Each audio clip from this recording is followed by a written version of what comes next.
Hello and welcome to Mum's Work and Chaos.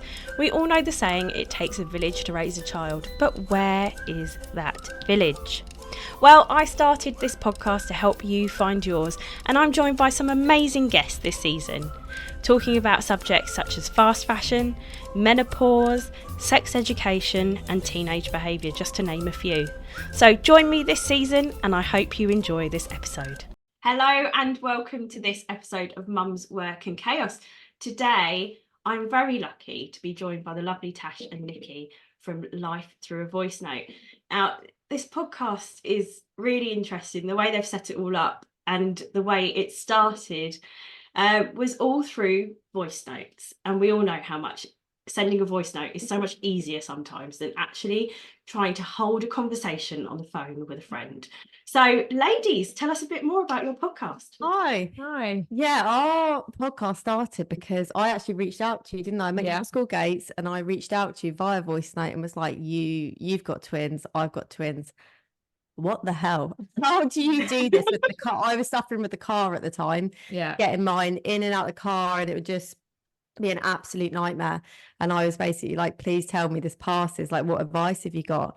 And then from then on, we just voice note constantly, didn't we? All the time. Friendship grew. Because it's like texting is great, but it just takes, if you've got a lot to say or you've got a couple of subjects on the go at the same time, texting is very time consuming. So you could just quickly like send a voice note, and we just ended up sending like hours of it, didn't we? And then from that, we were like, we both love listening to podcasts and stuff. And we realised that we could basically talk for England.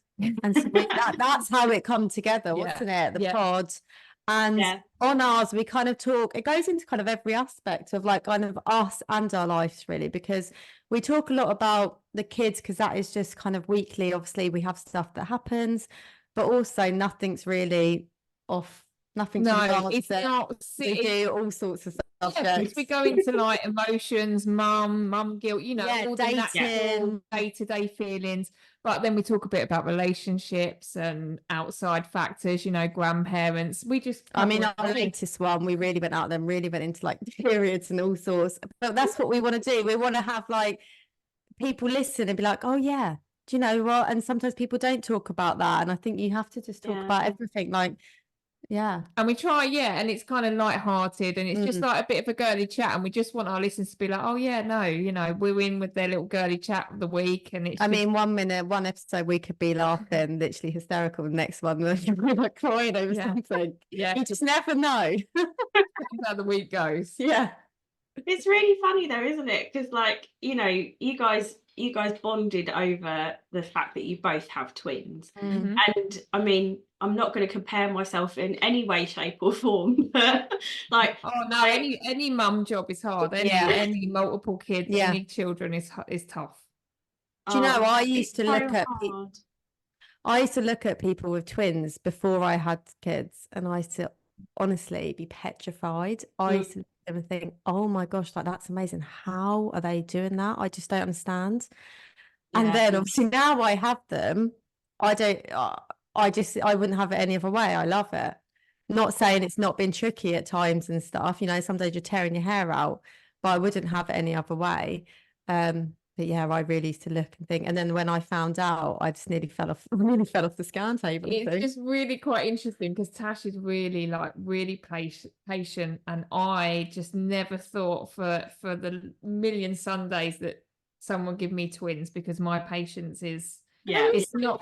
It's the same with me. I'm definitely not as patient as Tash, and I've got girl and boy twins. They're a year older than Tash's, so everything I experience, she experiences like later. So it's quite a good learning curve. But mine are boy and girl, and they're like chalk and cheese, not alike.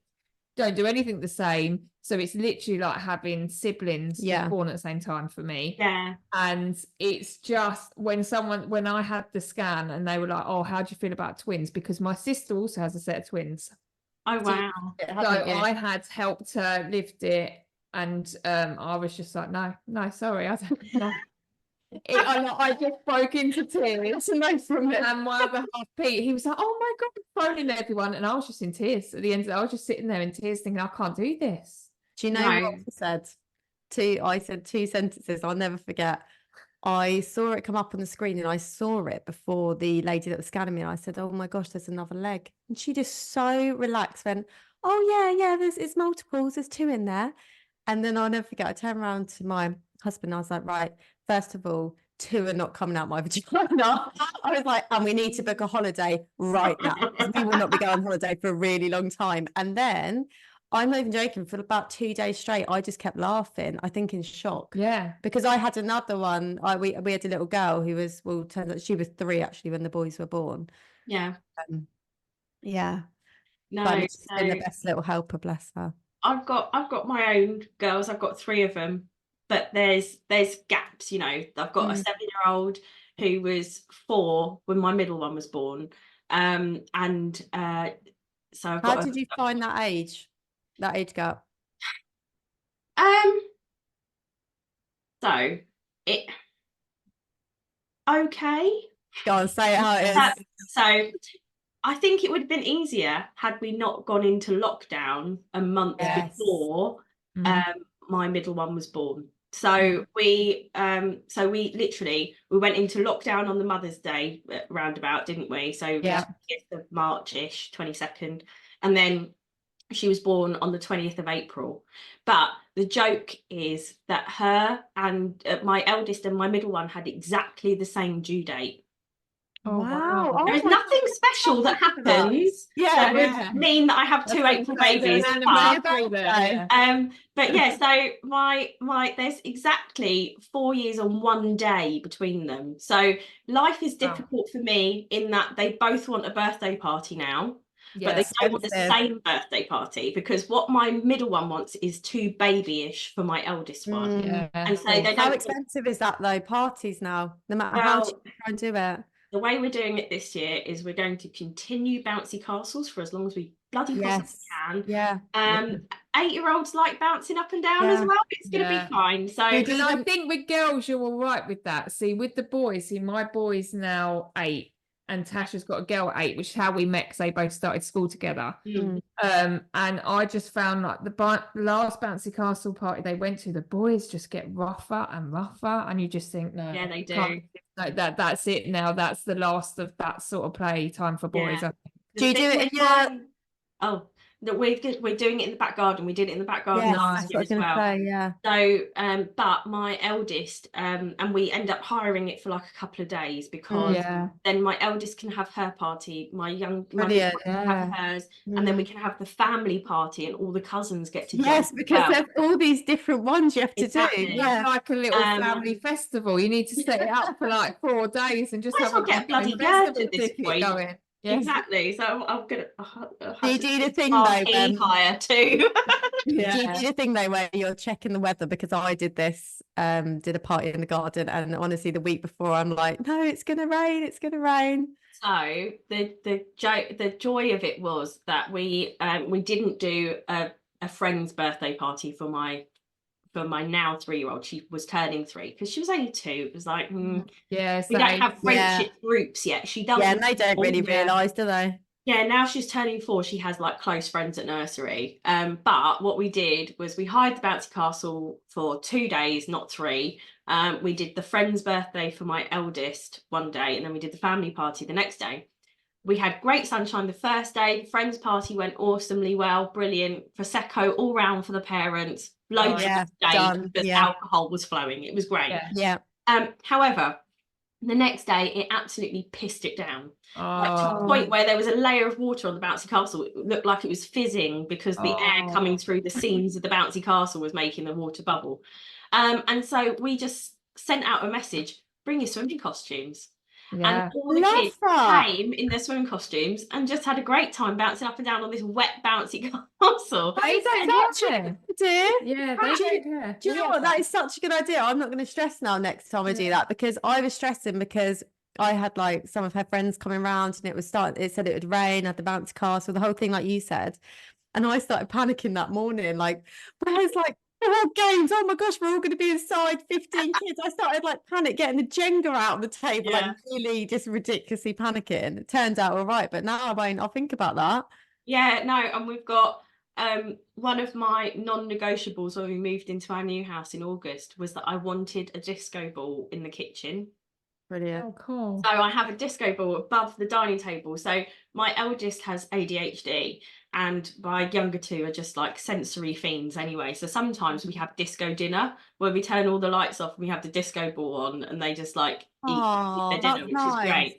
But I've just said to my eldest, I was like, if we've got kids that don't want to be on the bouncy castle, I'll put the disco ball in the front room and we'll turn all the lights off and I'll put an Alexa in there and you can have like a mini disco in the front room. Yeah. And she was like, oh, yeah, let's do that. Kids So love stuff we're like gonna that, have don't they? disco zone.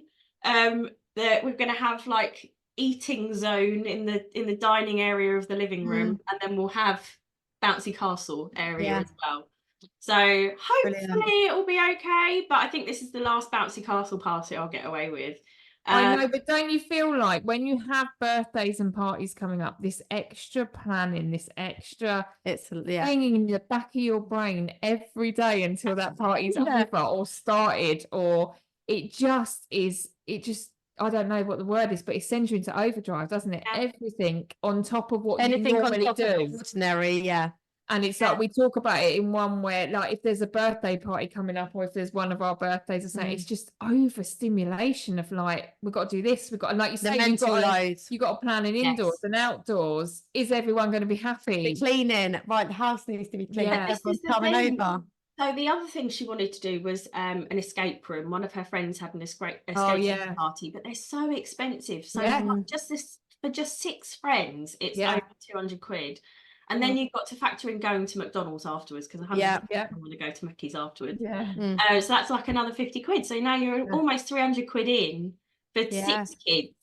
And so I persuaded her into this bouncy castle party because I was like, you can have more friends. And again, because she's got slightly manipulate it. Yeah, and because she's got ADHD, she just makes friends with everyone. She has no filter. She literally will go up to anyone in the playground and be friends with them. So she likes to meet other kids, and she's like, "That's my friend. That's my friend. That's my friend." It's like, okay, but she also doesn't have like. She's also not one of those girls that is only friends with girls. She likes playing with boys as well, and so it means that we will have. It's going to be a mixed birthday party as well. So she's got tons of boys on her list because in her class when she started, there was literally 9 girls, and the rest of the class. Wow! Of 27 kids in her class, there were only 9 girls, and so it was like you be friends with boys or you don't have friends. I mean, it's quite sweet though because we were talking about this the other day, like how they just grow up from reception going up in their class and how they all do kind of just look out for each other, like the boys and the girls. Like even we were saying, might be like yours Elliot and my girl Harlow, they don't necessarily play with each other at school, but they look out for each other and they know what each other have been up to throughout the day, and we walk home together, and it's just I don't know, it's sweet. You think they start there when they're 4 and now they're like 8 and they've just been together like Monday to Friday most weeks. Yeah. And it's quite funny because now they're all starting to learn what our podcast is. And I think when there's certain years at school, the older years are learning about podcasts and social media. And I think because it's obviously part of their schooling and very important, like with the social media side of things to understand. And then they were like, oh yeah, well, you know, my auntie does a podcast and she does this, and they're all starting to think like, oh, are you famous? Are you doing this podcast? We're like, well, no, but it's really hard to get them because they can't listen, obviously, yet. Yeah. But in years to come, I kind of like that they'll have this audio book of these years. Because I'm really crap at making a memory book. So at worst case, even if our podcast one day flops, we've got an audio book. We've got an audio book together, so that's like, quite sweet. Oh, Mum, I really must have pissed you off that week. Yeah, like when they actually listen to it in years to come, they'll be like, "Oh, really?" Like they'll be so embarrassed. Elliot will be about some of the stuff. Yeah, like... it's funny because we do like talk about our week, but we never actually go. Do you know what I mean? Never discuss actual private in detail stuff about them. Like if we had chats with them, we keep it. We say enough because we want, you know, be the comedy side of what we're doing. Yeah, and we say stuff when we think it's relative and that would help other people. But we kind of know the level as well. Yeah, it's like with the diaries and stuff we go into, don't we? Which I think for other parents is quite interesting because if you've got older or younger, like, do you read their diaries? Do you not? And I think that way is kind of nice for other parents when we do talk about stuff like that. It's relatable, thinking, oh yeah, I thought about that. Do you, don't you? And they're the sort of like topical stuff we talk about, but we don't go. Whereas with ourselves, we Yeah. bear it all. Yeah. We just There's no filter. because it's us, we can. Yeah. So something similar happened at school recently. My eldest had to film a vlog as part of a group work. Oh, yes. And so it was so funny though, the group chat, the class chat went off, and it was just hilarious. So she was part of a group that was filming a vlog all about dancing. That's one of her interests. She goes to dance classes. But some of the boys had to film a vlog all about gladiators, and then there was some debate in the group, in the class chat, about what sort of gladiators it was, because us as parents went straight for educational. This was, you know, Roman gladiators, blah blah blah. No, the boys were trying to convince their mums. No, we're vlogging about a show on a Saturday. I instantly thought feed too. Yes, so they were vlogging about the show on a Saturday, and then of course, us being the age that we are, a lot of the mums went, oh, what? Some of them didn't even realise that there was a new series of gladiators out. And so they were like, what? You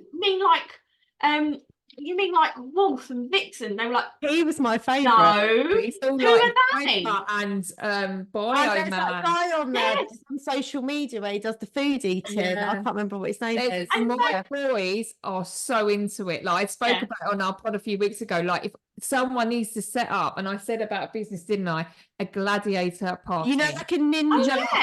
You know, a ninja warriors would do that all day long, and then just have some characters come in dressed up. You know, like you get Frozen characters, but I need gladiators. I mean, think of the mums anyway. Like the mums would just be sitting there with our glass of prosecco, like this is brilliant. This party, all these gladiators walking around half naked. That one, let's book that party. I think it's a win-win money maker. I feel like we might need to have a gladiators themed party now. I can hire one of those obstacle course bouncing castles. That's what I'm saying, and you can do that. Sumo suits. There's so many things you can do. Yeah. And you could get like like the bats where they knock each other. I think it's brilliant. Great. Yeah, you just got to get your hubby to do the gladiator outfit now. I mean, how is your WhatsApp, your group chat for your class? Some are full on and some are all right. It's quite a good space actually, and we do have a laugh. And every now and again, a mum will send in a joke, like a reel or a video or something, to make us all laugh. It's when my friend, so there are 4 of us that are really good friends in the class. There's me and my friends Anna, Tina and Kirsty, and you know we are the 4 musketeers, right? And when one of them finds one of my reels really hilarious and then decides to send it into the mum's WhatsApp group. And I don't do that because I'm not a attention seeking, hello, look at me kind of person. But sometimes I think, oh no, if they do that, I think, oh my God, they think that I've put them up to that maybe or something. But recently, because you feel, I don't know why we should, because it's just all I know. Either we're like, oh, I don't want to. It's really difficult though, isn't it? Because like you say, you don't want to be like, because we don't know who listens, do you? You know how many people listen, but you don't know who those people are. You know how sometimes then I find out if someone will say something and I think, have I said that? And I'm like, oh, I said it on the pod. And then I think, oh, that's nice though, because they're listening.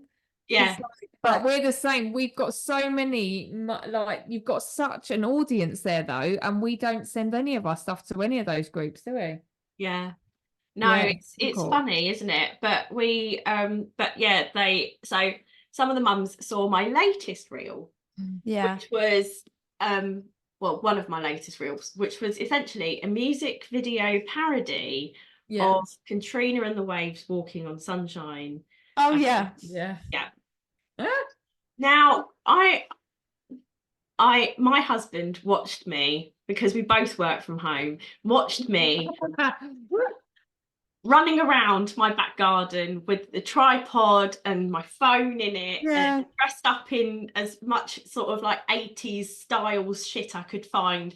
He also had to go at me because I'd had a shower and then plaited my hair and got into bed with wet hair. And he was like really pissed with me because that night he had to sleep next to this essentially wet dog of a lady. Oh, So yeah. I could have the 80s frizzy. The frizzy. Oh, that's so funny. And so he watched me running around the garden and doing all this stupid stuff. And then I edited it and I sent it to him. And he was like, no, it's brilliant. I was like, are you sure? And he was like, yeah, post it. And honestly, I had to psych myself up to get this out because like I'd written It's it, I'd awful, sung isn't it? Yeah. I was like, and I'm not the best singer. I can hold a note in. It's not about that. It's not about that. Yeah, Yeah. exactly. But And I so know like, you're the feeling you mean. but some of the kids had seen it. Yeah, Oh, of course. And Yeah. so, but my eldest Usla hadn't seen it, and then some of her friends went, your mummy's like does music videos," and she was like, "What?" So she was like, "You have to show me." And I gave her the phone and I ran away to the farthest point in the house because I was so embarrassed. I didn't want to see her reaction. Yeah. And she just came up to me. She was like, "Mummy, that was so good. Well done." Oh, bless her. Yeah, see, you don't know how that. I always think that, like, you don't know how they're going to deal with it, don't you? And like you say, how much do you show? Because some of them, obviously, we had a mum say the other day, "Oh, your like podcast just come on my Alexa," and obviously the kids were in the room, and obviously she didn't hear anything. She cut it off. But you just think there'll be some people that have older siblings that may listen. Like, do you be open and honest at some point and go, like, you're going to have to listen or watch it if you want? Yeah. It's kind of hard with our own kids, isn't it? How to deal with it all. They're so sweet because they're really supportive. Because if we have a guest, sometimes we go up and record, don't we, in a studio or something, or sometimes we record like at home, like now. And sometimes if the kids see us setting up, because we often record in the evenings, like once we're in bed. They're so sweet. They're so interested, aren't they? And like one of my little girls made us these little flyers before, like, do you know, like she's been like writing, or what, your girl, didn't she? Yeah, she did it for her. Yeah, she did it as her homework. Like took in this whole drawing and thing to school. And we realised when she come out of school with it, they are really like, see, I think my twins would be fine with it. They've got like good humour, but my eldest said it's very serious. Yeah. Character like, and I just think I wouldn't want to, you know, in years to come, how do you know it's not going to come back on them? Do you know what I mean? Oh, look, your mum did this, or because you know what social media is like for like keeping the track. But that's why I can honestly think when I look back, we sometimes do rant, but it's nothing that as a mum you don't. It's nothing out of the ordinary. No, yeah. And like we don't sit there and absolutely slag them off and all, because that's just not us. We don't do that. We say stuff that is just comedy value, I suppose. Well, I think it would help other mums, really. Or not even just mums, parents. But that's and comedy, because you have to laugh at it to get through. You have to laugh at I think that's our main thing, isn't it? I think if we didn't laugh most weeks, we'd probably cry. And I think there's a lot of mums that we're under so much pressure, aren't we? Working, and you know, we're flying about all over the place, and like you say, there's always school things going on that you've got to attend to. There's always this, there's always somewhere you've got to be, and I just think some weeks you're just like, you've got a lot. I just think you have to laugh at it. I think sometimes it's so difficult. Like, you know, I have guests on, like a lot, as well as having like, you know, your odd celeb guest, as you guys have as well. You've got I have a lot of specialists on as well that talk about, you know, like speech and language and fussy eating, and who, you know, Emma, who's a fully qualified pediatric dietitian, comes on and gives advice and things as well. I've had Leanne, who's a fabulous health visitor, on, who shares her knowledge and advice and experience and everything as well. And I think sometimes like it's easy to draw on my own experience, but what I try and do is, like you guys, get my listeners to participate and send in their questions as well. But then obviously I have my own experiences too, and so I do share those, but I'm trying to be very conscious of the fact that one day my kids will listen to it, and I don't want to sit there and go, oh, my middle one has the worst tantrums and she's just a pain in the ass and I can't deal with it. she does have the worst tantrums. She can be a pain in the ass, but so can I. And although I struggle to deal with it sometimes because I can't even regulate my own emotions, let alone help her regulate hers, it's one of those things. Like, I don't want her to sit there and think sometime in the future that I don't love her, because I do. I love her more than anything. I love all my kids more than anything. But they all test me in multiple different ways. And like you, I struggle at the moment, because there's only 19 months between my youngest two. Developmentally, right now, they're going through very different things, but at certain times they're incredibly similar. And so, like, my youngest at the moment is potty training, and she's cracking it. She's doing really well. Obviously I've got my other two who can use the loo perfectly fine now. But like, at some points, my 3-year-old and my 2-year-old are incredibly similar. And then at other times, like right now, Indy's taking that huge leap. She's starting school in September. And then my youngest is just learning to use the loo. And there's some times where they're playing games all together, and you're like, Indy and Hannah are best friends. They're doing incredibly well. They're developmentally very similar. And then right now, Indy's taken this huge leap developmentally, and Hannah is also taking her own leap, but it's much further back, and they just hate each other right now. And I'm just like, I'm not sure mine have ever liked each other, if I'm honest. It's like, so, but I'm struggling with the car also at the moment. Like, Indy, Uster still has to have a car seat. She's 7, and we're all vertically challenged. I'm 5'3". My husband's 5 foot. Wants to say bigger than he is, but he's 5'8" and my kids aren't the tallest, and so she has like a proper high back booster seat.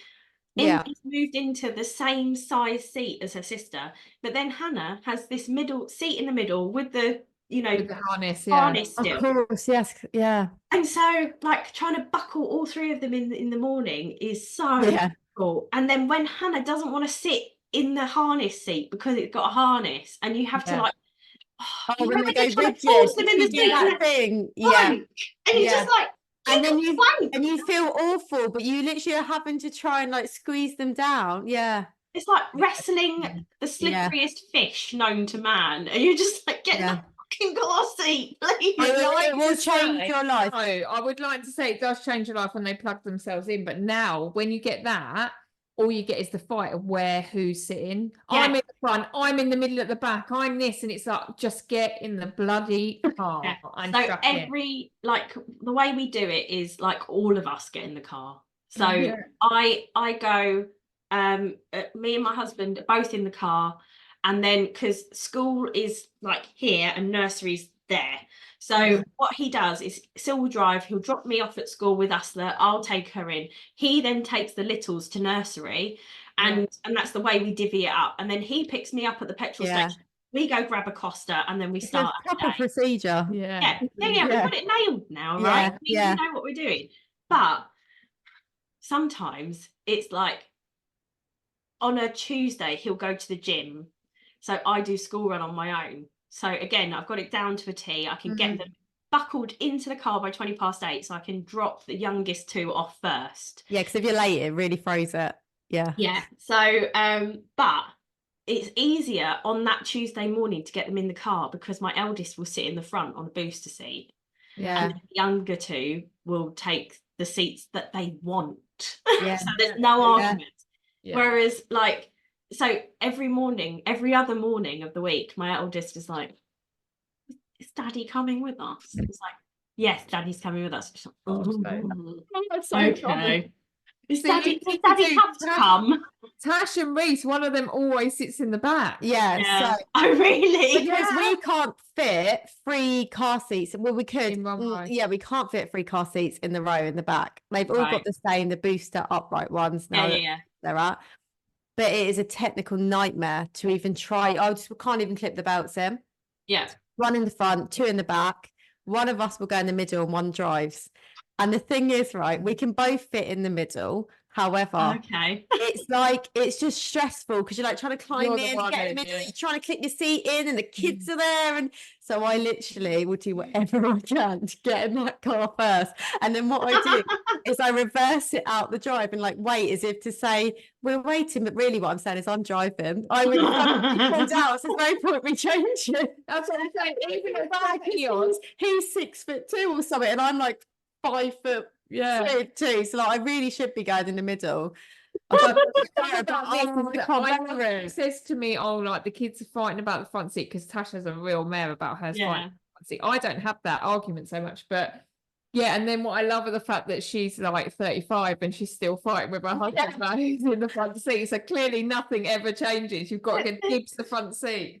The thing is, like, I re-listened to your first episode the other day, and you were talking about car seats in that Yeah. But also there was something else you mentioned as well, and you've just mentioned, like, she's 35, she's still arguing with her husband about the middle seat, right? But in that episode you also say, like, sometimes you just stand there and you're like, I'm a grown-up, like, I own a house. Like, sometimes I just stand there and I'm like, what the actual hell? I own a house, I have children, like, what is this? Yeah. I was thinking, but literally I was listening to that yesterday while I was frantically tidying my house, because I have decided that it was like something I had to give into, was I had to get a cleaner.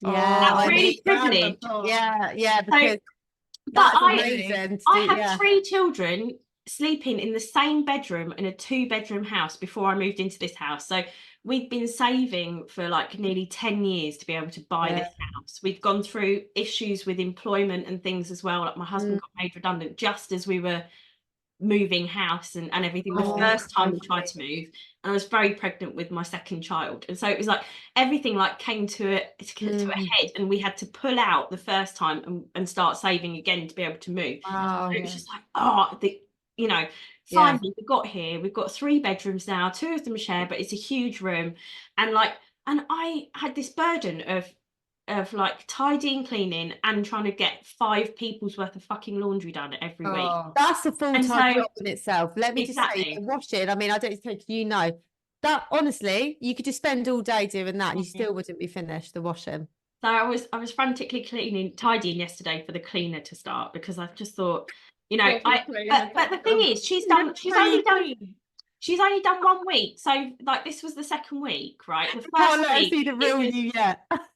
But the first week, like, the house was a tip. Like, we've managed to keep it quite relatively tidy, which is amazing.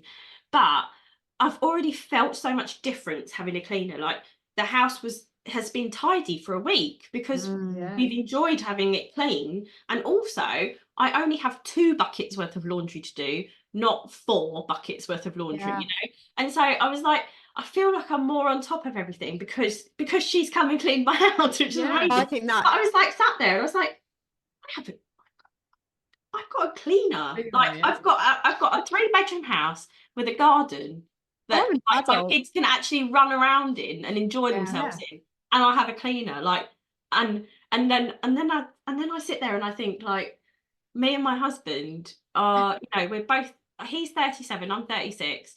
And we both still argue like we're 12-year-olds sometimes.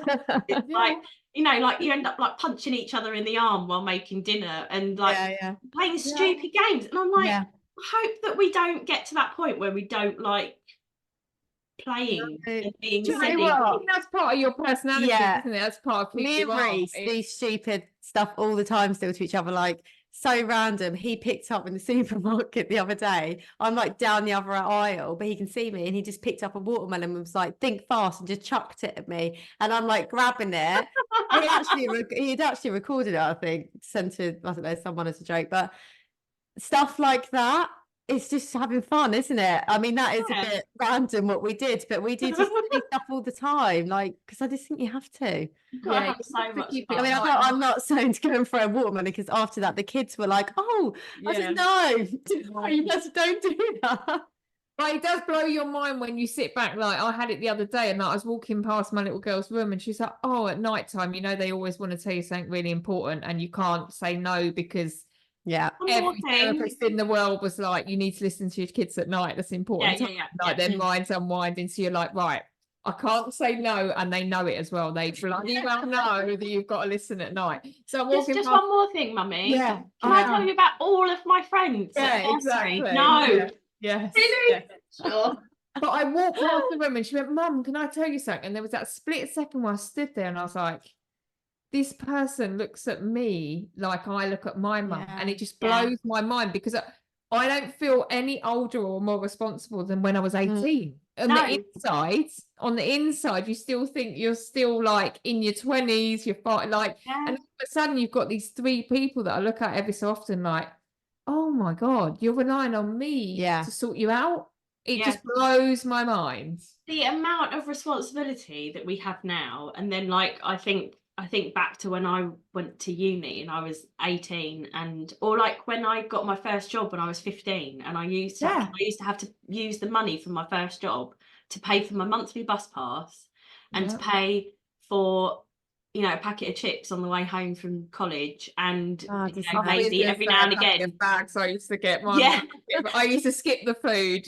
That's how bad it was. Oh yeah, no, I couldn't skip the food. The food was life, and food is life. We love food. We love food. Yeah, or like you know, when you used to save up to buy that, you know, like that graphic tee from like Topshop or something. Yes, you know? yes. And so like Topshop. Yeah, but like I used to save up my money, and I had responsibility, and I felt like some, you know, really big person having like £30 a week from my job, and 15 quid of that a month went on a bus pass that could get me, because I grew up in North London, so my bus pass could get me all around London. And so we used to like literally meet up and just get the night bus into London, hang out around Trafalgar Square, and then get the night bus back. That was really cool, because it came from 4 roads away from my house. I could get the night bus into central London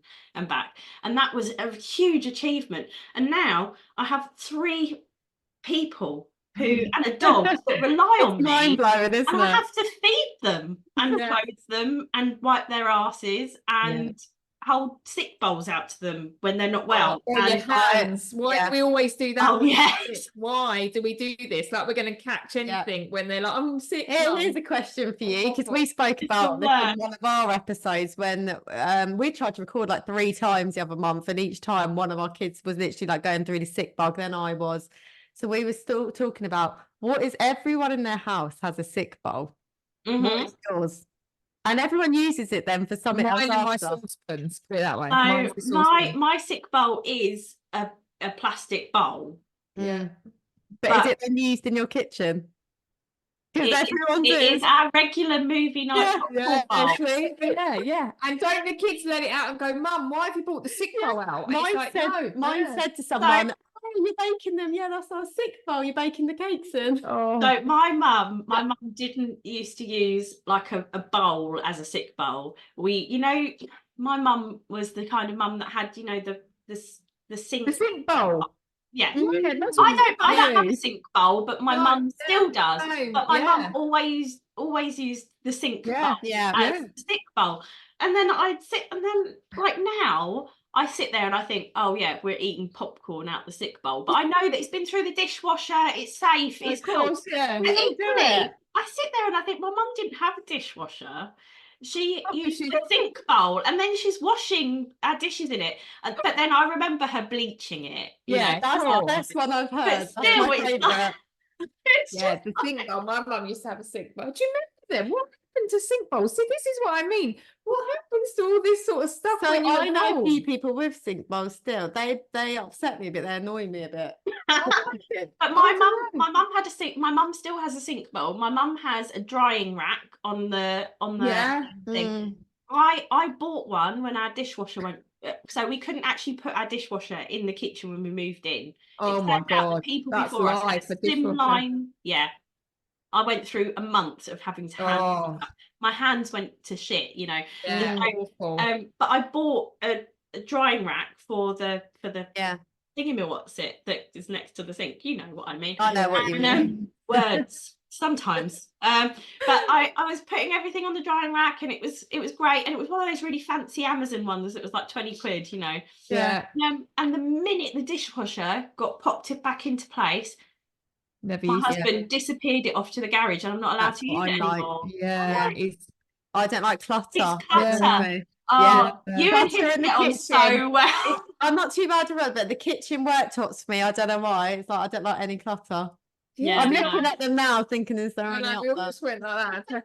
I hate if my other half leaves anything anywhere, it just drives. I mean, he just leaves stuff all over the place. It drives me insane. Absolutely insane. It's funny because going back to what you said about the cleaner, I do think though this goes back to I don't like the clutter because I feel like there's always so much going on in the house that if the house is tidy, in my mind's just better.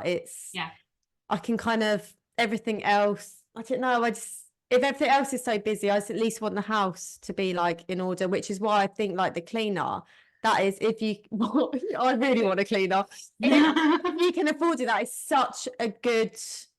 It's just worth it. I think. Go through moments with this because then I do like things like at weekends. So obviously, that's when most women or couples start cleaning the house because obviously all week people 9 to 5 normally are working.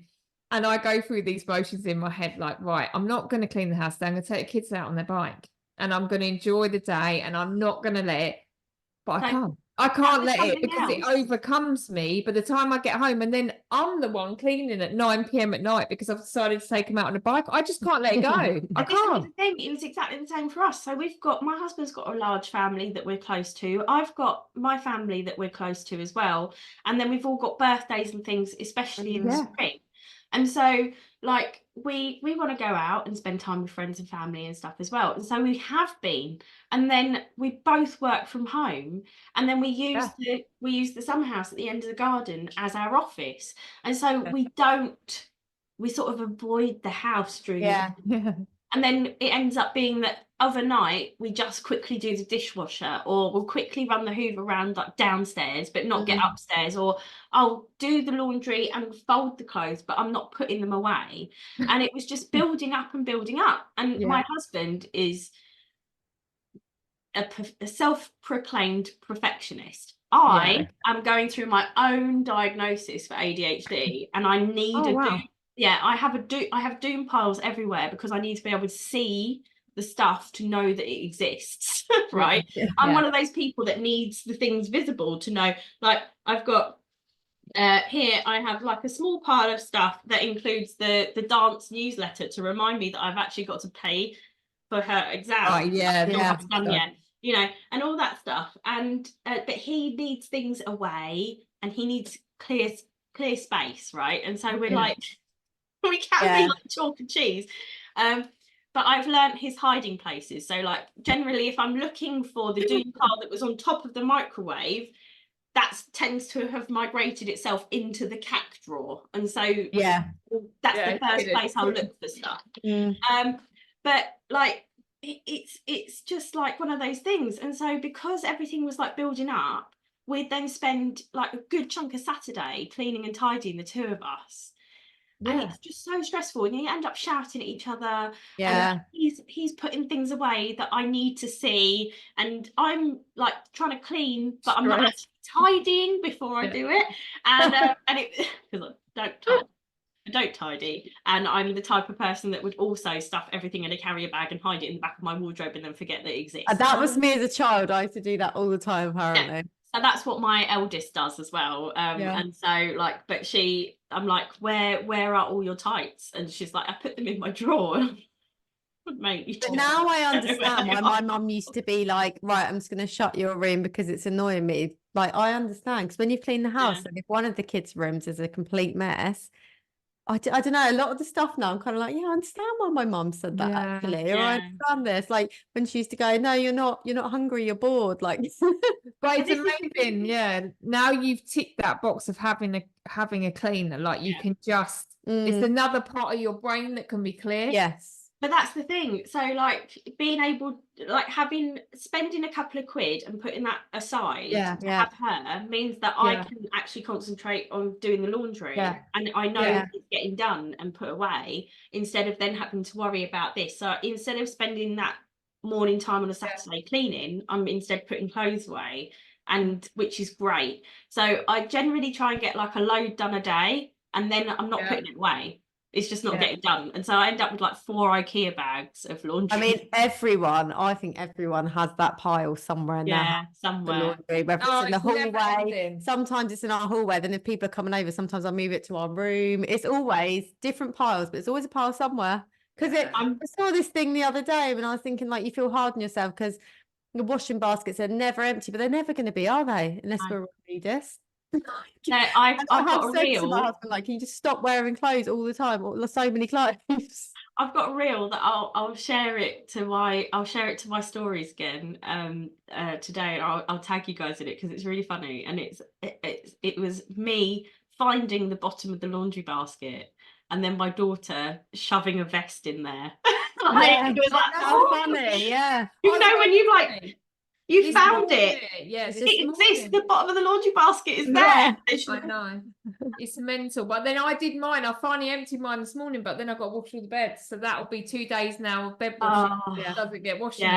Nightmare, isn't it? I am though. The minute the sun come out the other day, I know it's changed again now, but I was like, I'm so old, because the first thing I thought when the sun come out was, hang your washing. Watching is gonna be amazing.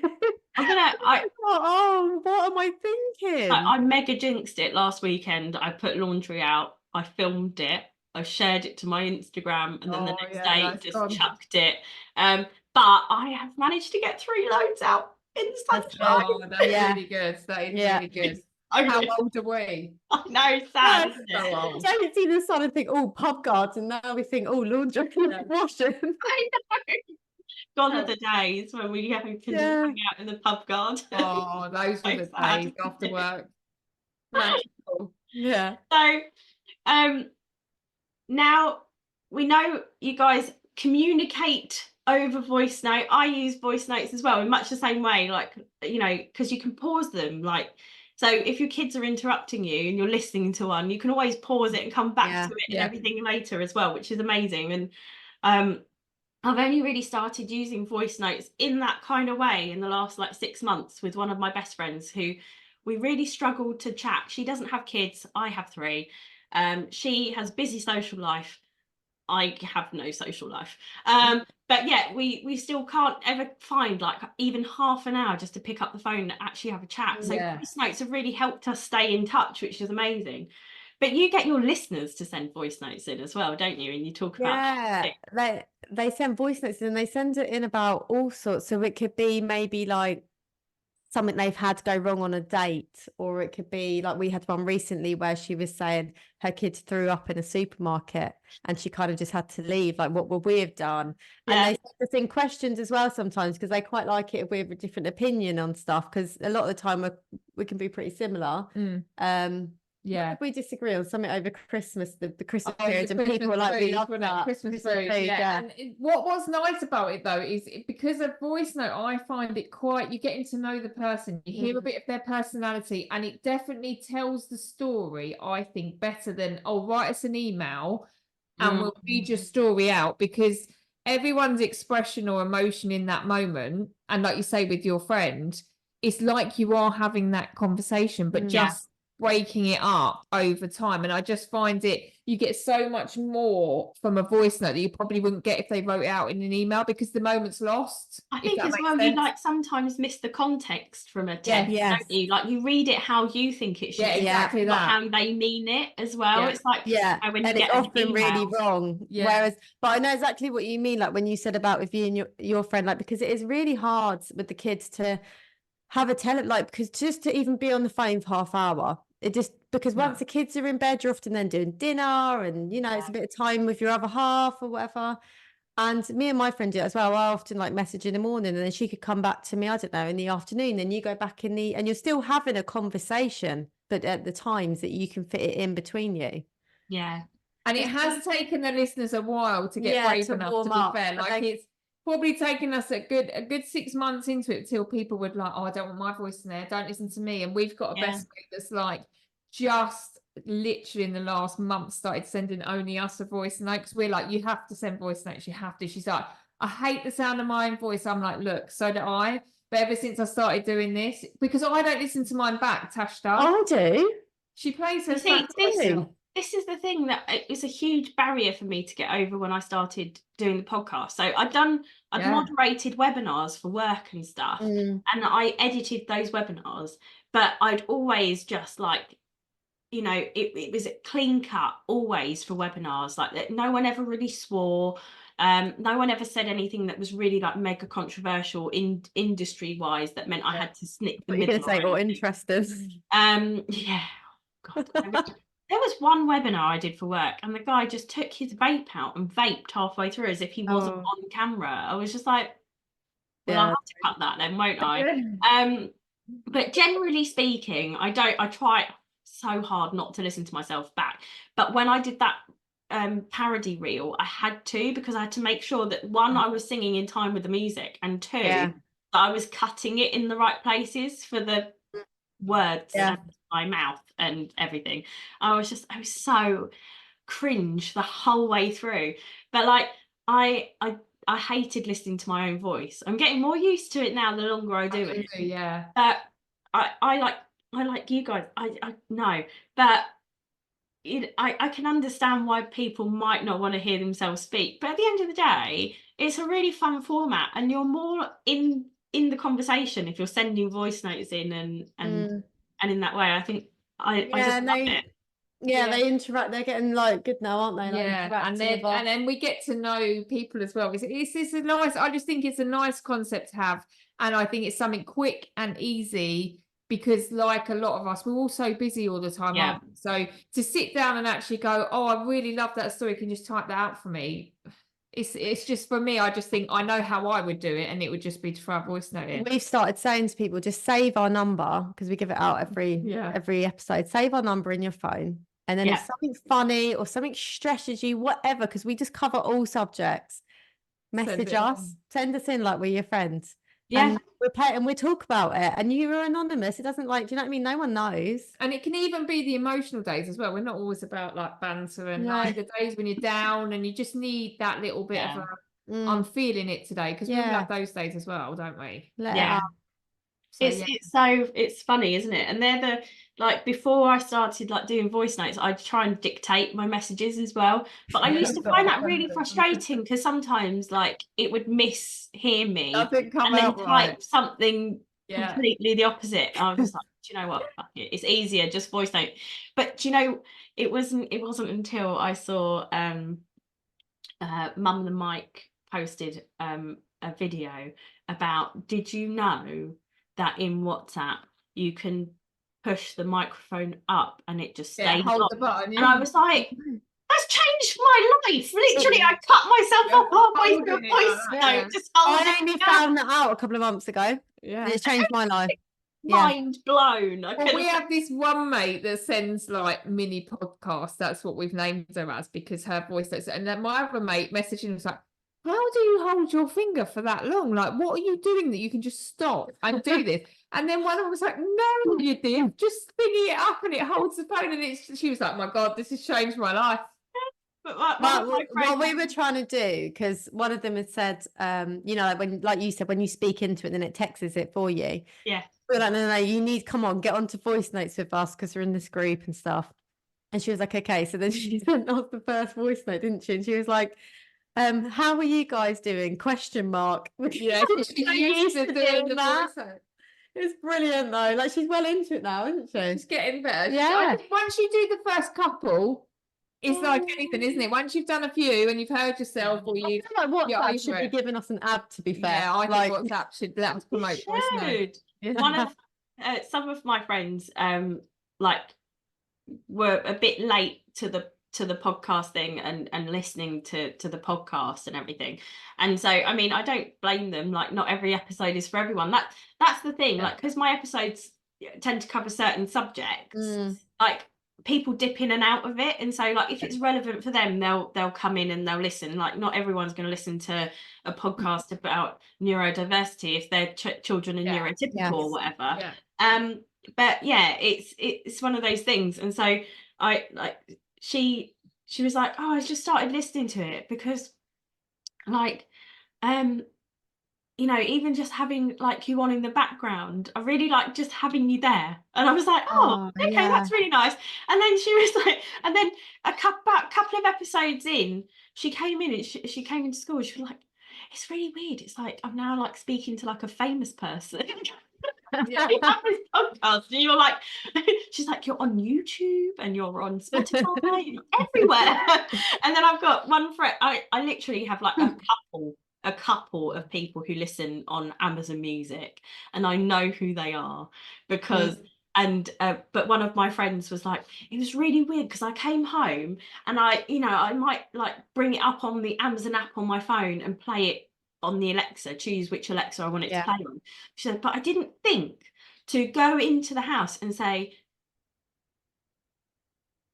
device that shall not be named because I have one in this room and I don't want to start randomly play Mum's Work in Chaos, and it just started playing it, and it started from the episode I'd left off at, and it was really cool. So now I just come in and just go, play my podcast, or play this, and it's like, really weird though. My mates will now, so say we have like a girls' night out or our little catch-ups, and they're like, I'm just saying this off the record, just don't want this put on the pod. Like, this is how they start the conversation. I'm like, because anything is open to the pod if I'm involved in the conversation. So they're always like, don't put that on the pod. Or they'll message me and be like, oh, don't say my name if you're going to say it. And I'm like, you've got to put that on there. You've got to. But there's sometimes where like the four of us will meet at like, we'll go for like breakfast one morning at the Toby or something.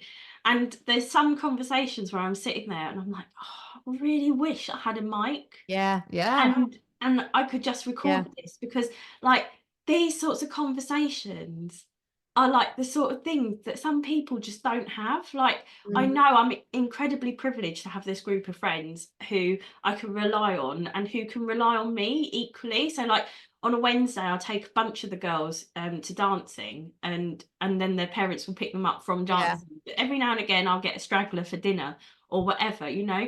And I'm incredibly privileged that I work from home and I can do that, and that I can, you know, catch up in the evening. My boss is incredible, and she's one of those people that's kind of like, as long as you're getting the work done, really don't care. Yeah, which is amazing, and it should be like that, shouldn't it? If you're getting the work done. Yeah, exactly. But it's just like, and then I know again that I'm incredibly privileged to have now access to all of these specialists and people who are incredibly experienced in what they do, and you know, brilliant at what they do. And if I'm struggling with something, I can literally text, you know, a speech therapist. My eldest has speech therapy, and say, you know, she's really struggling with this. I've got this huge thing about this method that I'm supposed to use, but I don't know what I'm doing with it, and my own ADHD is preventing me from actually reading it, because I'm looking at it and I just think, oh my god, that's so much to read. I can't be asked to read it. Like, could you help me? And you know, and things like that. And it's amazing. And I know that like doing this has opened me out to be able to speak to all these amazing people, but equally having some, you know, funny episodes with some, you know, more high profile guests as well. And you guys have had your own high profile guests on with you. Yeah, we've had some great guests, haven't we? Yeah, we just ag them on Instagram until they give in, and they wanted to do, we wanted to That's what I do as well. Anyway. And we were like, oh, it'd be interesting because we're like obviously two mums chatting every week. And we were like, it'd be interesting to have like the dad's side of it. Yeah. Just a man, not even like the dad's, just a man's side of things. Because we don't just talk about parenting stuff, we talk about all sorts. Yeah. And the first one we had was Dapper Laughs. He was brilliant, very funny, really like nice guys. Yeah, absolutely brilliant. And then we had, was it Fun Dad Bean the first time? Because we liked his reels, and it was just really relatable, wasn't it? Like his comedy. And then we had a guy that's got triplets. Oh God. From having twins, we were quite interested. So that was an interesting one as well. Yeah. Yeah, and they've all been brilliant, haven't they? Yeah, but we just been really good, tag the people that we think are funny or people we would vibe off, interesting, or you know, it just nothing. I think you learn in this sort of industry that if you don't try, like you just, I mean, who would have known we'd have had dapper laughs? Like when we initially, like he replied back, we were both like, yeah, I was putting the kids to bed and he We were replied both like, back, and "Oh I my was like, gosh." but this had been after months of like, you know, contacting him and stuff like that. Yeah, and what he replied back, then and you get I nearly hyped. fainted. You get hyped, but then you think, oh, what if they don't message back after that, or But what if this they is don't the come? thing. We didn't actually tell anyone. No one knew, did they, that we were even going up to And do that? We were like, do you don't know this how lot. it's going to go. Yeah, we sort of set people up in the background, and then till it Yeah. actually happens, we're both a bit like, no, Yeah, go like take we've it. got quite a few set up, and we're like, Yeah. but we never say, because we feel like we jinx it, and you don't know with a podcast how it's going to go until you've had the conversation and you've done it. Yeah, that's the thing. Like one of my first, well, so I was really lucky. One of like my first podcast episode, I actually recorded it with the ladies from the Bluey pod, Gotta Be Done, and they were brilliant. cool. And their podcast is just lovely, and I listen to it all the time because they're, you know, they're Australians. They're talking about Bluey, two of my favourite things, and I feel like I know Kate and Mary like so well now, and to have, you know, to have one of them join me on the pod was amazing. And they're so supportive and lovely. They actually posted that episode to their own podcast as well to help me launch mine. Wow, that is so kind. And then I someone else, Axinia, she's got something stupid like 120, 130, maybe 140 now, 1,000 followers on Instagram. She's just but she posted something about like baby groups and how she like really struggled with them, and so did I, and we sort of bonded over our joint disdain of baby groups. And she's got really dark humor as well, but she's brilliant. And so we just like bonded. We started talking, and I was like, this woman is talking to me like shit, you know. She's got hundreds of thousands of followers and she's talking to me. And I was just like, don't fancy coming on the podcast, do you? And she was like, yeah. And then recently, so she's been on twice, and then recently she shared my my parody reel, and I was just like, it's amazing stuff like that when people support each other, because it can change a lot, because it means a lot. Even like everyone we've had on, all of the guests, we've got all their numbers. Like if we like need really a little bit of advice, or like, I mean, you know, obviously Dapper's like touring, he's quite big. We're going to see him in tour, aren't we, when he comes? Oh wow, yeah, great. Even him and his wife, they support us. They're really lovely, like, and they're down to earth people, and you just think it is nice to have, like, it sort of blows us away. But even when you think back to that we had him on, it was like, wow. And like Fun Dad Dean, like he's obviously now starting out his own podcast, hasn't he? Yeah. And he's like, just loved it. And he was so nervous because you don't know who these people are. You're just seeing them on Instagram. Yeah, we were like, hang on, we're two women going to London to meet these guys that we've got it's a bit like nothing, no clue about. You don't know if you're going to get on or not. You don't know if you're going to have any conversation with them or not. But we've been really lucky with all our guests. Yeah, so and what we've actually ended up doing is being in contact with their other halves as well. Yeah. And which is or like we've taken them stuff, haven't we? Like one of them, we took like a big box of donuts just to say, like, you know, this is for the fam. We appreciate your time coming out. I think the one of the things though, really, I mean, this goes for all of us, but for you, this comment is, you know, targeted at you, obviously, is that the success of a podcast, I feel, is about the ability to build that rapport with people. And like, even if you have like the trickiest guest, like, you know, pros, Terry Wogan, you know, etc., have had difficult guests on, but they were still able to make it work, you know. And I think that's the thing, is being personable, being open, and sharing your own experiences as well, like you do, just means that you're able to build that rapport with people. And the success of a podcast and the success of being able to interview people is 100% on the interviewer. Like, you could have the worst guest in the world, but you can still make a good podcast out of it. And it says so much about you guys, and and how open and warm you are, that you've had good guests.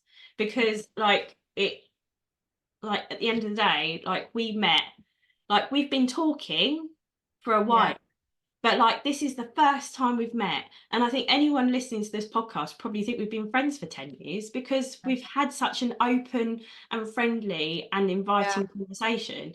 And that's one of the best pieces, best review I've ever had, that's made me the happiest, was like listening to this episode, was just listening to two friends talking about something really important. We have one like that, and that was recently. What an amazing thing to say to, like, even just when they say, oh, like, we have someone message and go, just while I was cleaning my house, you kept me company, I was having a shit day, and you just made me laugh, or you made me felt like, oh, I'm not the only one who feels that way. Because I think sometimes as well, I'm quite blunt, aren't I? I think sometimes people think, oh, do you even love your kids? But it is just tongue in cheek with that. But do you feel like I feel? There is the frustration, there's the great times, there is the great memories, and there's all the good times. But coming along with that, there's also shit times, and it's emotional, and it's hard, and it's stressful. And I just think, like you, if someone just said to us, oh, you made me laugh that day, that for us is just why we do what we do. Because we make each other laugh, so that's how we get through it. So it's nice to share. I think one thing that, like, we were talking about before we started recording as well, is that, like, we both said that reviews like that have really meant so much to us. I think sometimes people listen to the pod and and that's it. They've listened. But I don't think sometimes people, like our listeners, quite realise how much it means to us when they leave a really good review, or 100%. Even just like put 5 stars on Spotify, or subscribe or follow, because exactly the impact that comes of stuff like that. Because I know it might, like, even just to like one of our reels or share it to their story, it goes out to a whole different audience, and that's just really massively supporting us. And also liking and subscribing on the platforms that we post onto, like Spotify and YouTube and so on, means that, again, those platforms then start promoting the podcast to other people, and it all helps with the growing and the success of it.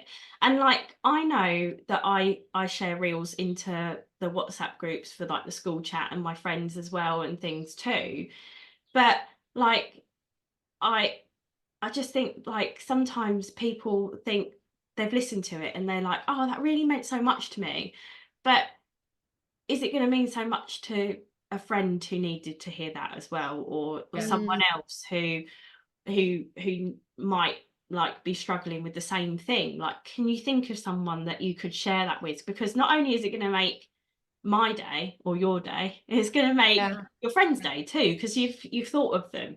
So I think sometimes it's easy to forget, isn't it? But like, even just like reading those little reviews or comments on posts and things, it makes my day. It really does. It makes it does, like, because the amount of time, like, we do this because we genuinely love doing this, don't we? This is like our passion. It's like our weekly therapy for us. But the time as well it takes to do the social media stuff. So when someone does just like it or comment on it, it does. I don't know what the right word is. It means a lot to have the review, but like you say as well, these people, that's how we grow, and that's how we can expand, and that's how we can get to a new audience. And I think people underestimate, oh, it's just me on social media, I can't do anything. Well, just by liking it, or like you say, subscribing to us, we know that you're there, you're listening, and building the following helps us go further.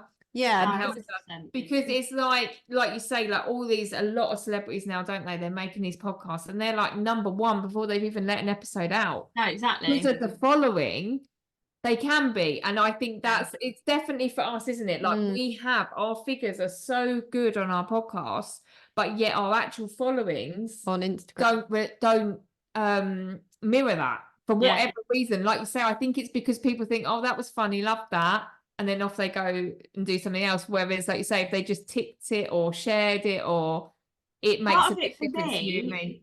is like because like I said, because my episodes are so like different, like instead of I don't have like, I guess my set format is the interview really, but and I do get my listeners to like send questions and things as well.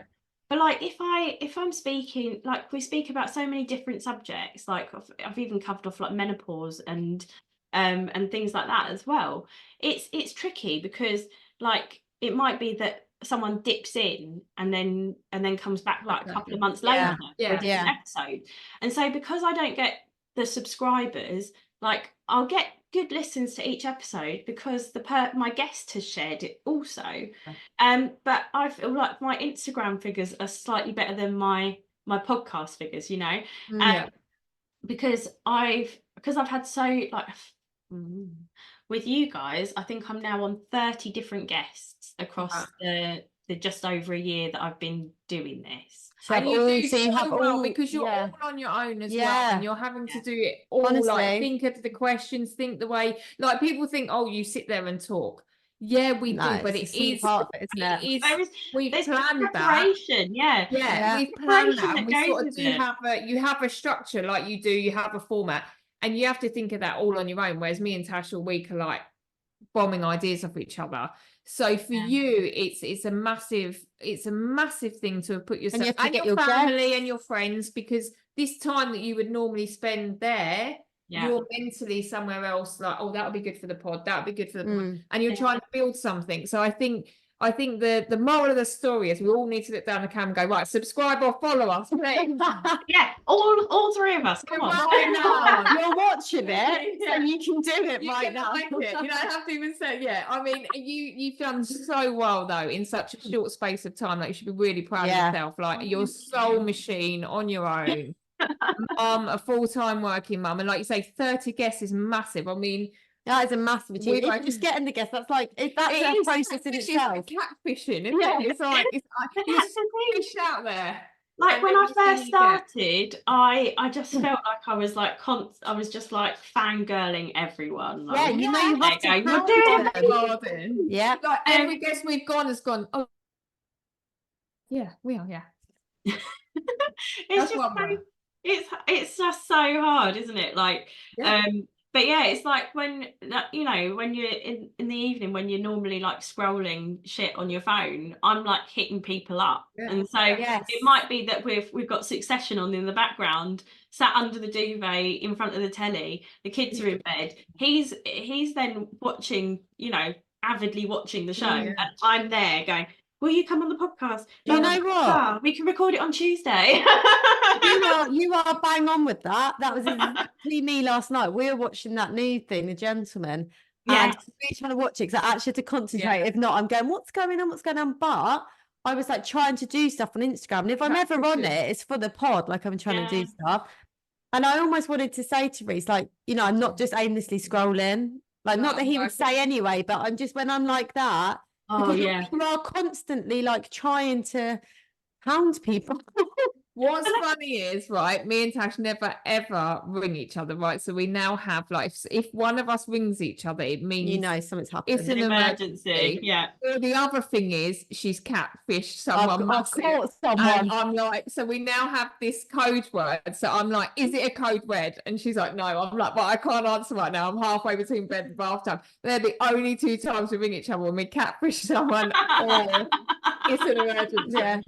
That's how like, and it's still great, and I bet you still feel the same. Like when you get someone that you can relate to and you think, oh, that would be brilliant, it's just such a win, isn't it, that they're doing that?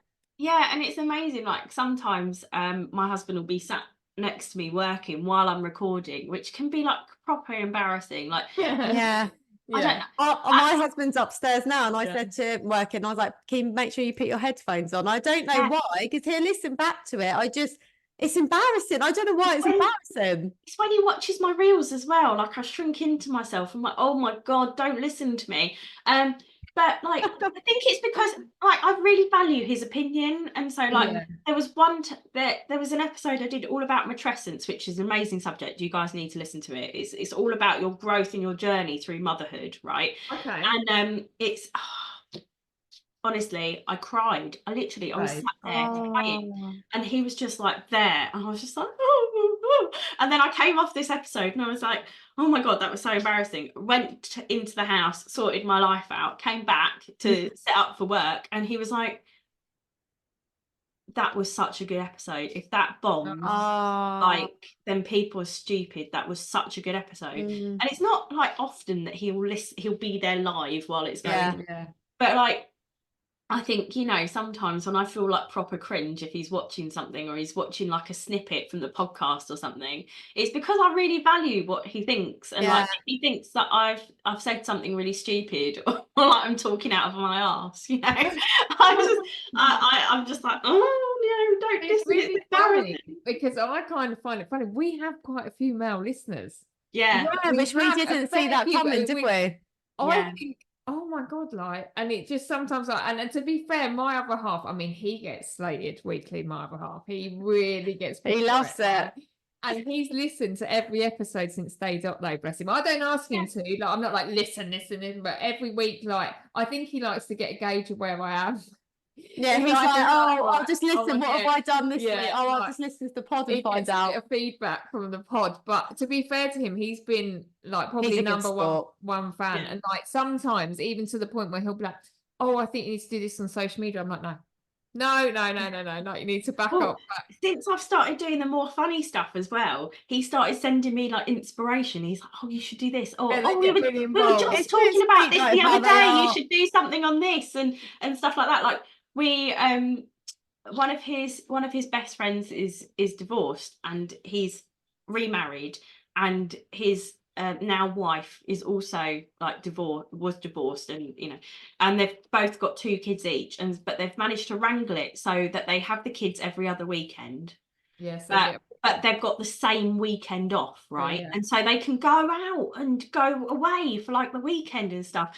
And we were sat there and we were saying how fucking jealous we were that they get weekends without kids. And so we were actually like talking about like, shall we get divorced? How would it work? Yeah. And it was like, no, the point is you get divorced and then you go away with the new person, not the old one. Like, how do we make this work? So true though, isn't it? My friend's recently divorced, isn't she? And she's like, oh, every other weekend. And I'm like, we're like, what? No, I'm free that weekend. We're like, oh, what a plan that would be. But it's like, it's really annoying when you're actually still in love with the person that you're with. It's like just like what now? No weekends off for us. No weekends off for us. It was just like, he sent me this reel, and it was this woman who walked into the bedroom like, you know, joggers and scraggy t-shirt and you know, dressing gown, like, oh, she's just at bedtime, and it's like, just need a weekend away from your kids, and then you remember you're in a loving relationship with your husband. It's like, fuck it. Exactly that. But that was the thing that really surprised me as well, was the number of male listeners I have. So although the podcast is called Mum's Work and Chaos, like, it's about parenting, and at the end of the day, it's relatable for anyone. Like, like, because we talk about like specific subjects as well. Like, dads have to do research too. So, like, especially if their partner's gone like, oh, I think, you know, little Johnny has dyspraxia, we should learn more about that. We've done an episode on it. Listen to it. You know? So that's brilliant. And so that's my main struggle, is trying to get people to subscribe, because my episodes are so different, whereas you guys, you know, it's that conversation, and so like, you're lucky in that way. But I understand the difficulties around the socials. It's time consuming, and it takes a while, and then you've got to rely on people actually sharing it as well. But honestly, if you're a listener to Mum's Work and Chaos, please do head over, listen to Life Through a Voice Note, save their number, send in your voice notes, and follow and share on your socials, please, because it really makes a difference to all of us. But it's been fabulous having you on. Thank you so much for joining me. Thank you. So you got 2 more friends now you can add to your list. Yeah. You can voice note us. I'll have to voice note. Yeah, don't forget to add that on your phone. Yes, and we'll get you appearing on our podcast. Yes, that'd be amazing. Yeah, that'd be so fun. Yeah, we'll have to get some subjects down. Don't worry about that. Well, we can voice note each other after this and get some dates in the diary. Oh, definitely. Amazing. Thank you so much. Thank you. Thanks so much. Bye. If you enjoyed this episode of Mum's Work and Chaos, please make sure to subscribe on whatever podcasting channel you're listening on at the moment. Or if you'd like to get involved, feel free to email me at mumsworkandchaos@gmail.com or follow us on Instagram at mumsworkandchaos. See you then.